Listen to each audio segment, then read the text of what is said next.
10 reasons to play Shadowlands if you are a classic WoW player. Number 1, first of all, it's new. There's tons of new content, a whole new world to explore, several new zones, new quests, new dungeons, new raids, profession updates, and because it is a new expansion, there will be a huge surge of players coming to test it out.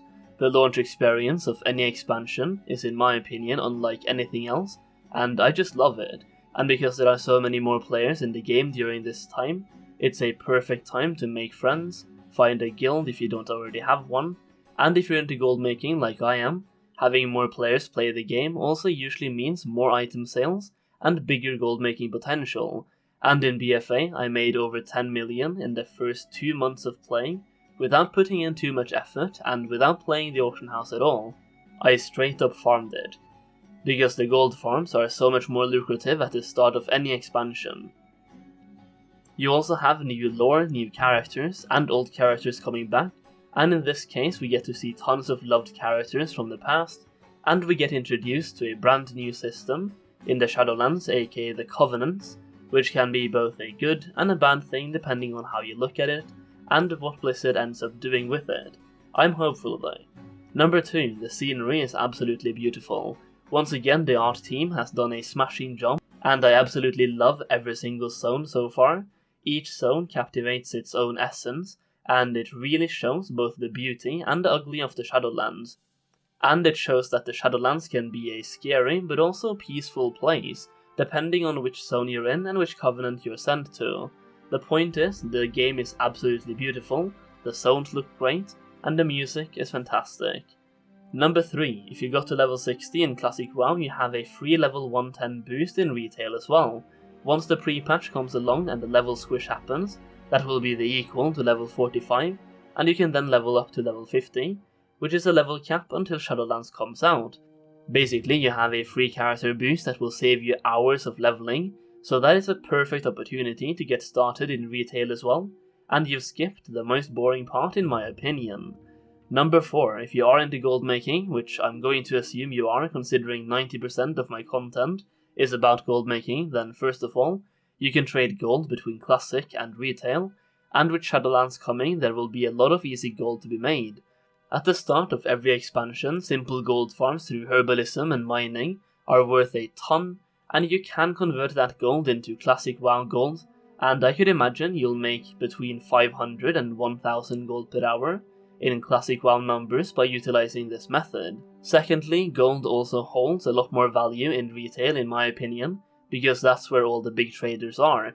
You have trading card game items, spectral tigers, insanely rare mounts and transmog, and basically there's so many insanely rare collector's items that you can collect in retail, and that's what I really love. I love having a goal with my gold making, and in retail you will need hundreds of millions of gold in order to buy everything if you are a collector. Many of these collectible items are one-of-a-kind items with no other items similar to it. For example, the Spectral Tiger from the trading card game, which is worth about 30 to 40 million and possibly more as well. Number 5, with the introduction of the Relic of the Past and how it affects the crafting system, old world materials like leather, ores and cloth will start being worth a lot more gold as well, giving you as a new player an excellent opportunity to make some gold while leveling. Having skinning has never been more lucrative in retail than it is with the Relics of the Past update, and I would recommend you pick up skinning and mining while leveling to find as much leather and ore as possible. You will find cloth no matter which professions you have, which is why I recommend skinning and mining. Number 6, the level squish vastly reduces leveling time.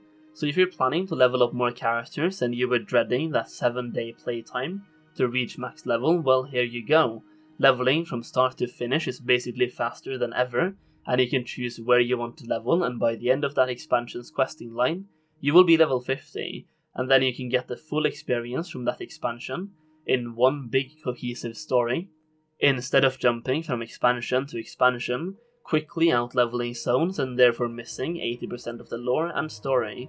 The level squish also brings with it a number squish, and the combination of this number squish and level squish will bring us closer to classic WoW numbers, since the max level in Shadowlands will be level 60. so basically you don't have to worry about dealing damage in the millions. The numbers will be similar to the numbers you are familiar with from Classic. Number 7, PvP Vendors Baby. So in BFA, and I think Legion as well, we have had random items given to us at the end of the week based on our rating. Well, in Shadowlands this is being changed and you will get conquest points instead, which you can use to purchase PvP gear from a vendor. These conquest points have a cap, which we do not know what is yet, but basically there will be a weekly cap, and this cap might or might not be affected by PvP rating in different brackets. So instead of filling a weekly bar in exchange for a predefined piece of equipment, or a random piece of equipment, you will now only get the conquest points, which you can use to purchase PvP gear. The conquest points can also be used to improve the PvP equipment, kinda like the benthic armor from the Rise of Ashara in Battle for Azeroth, if any of you remember how that worked.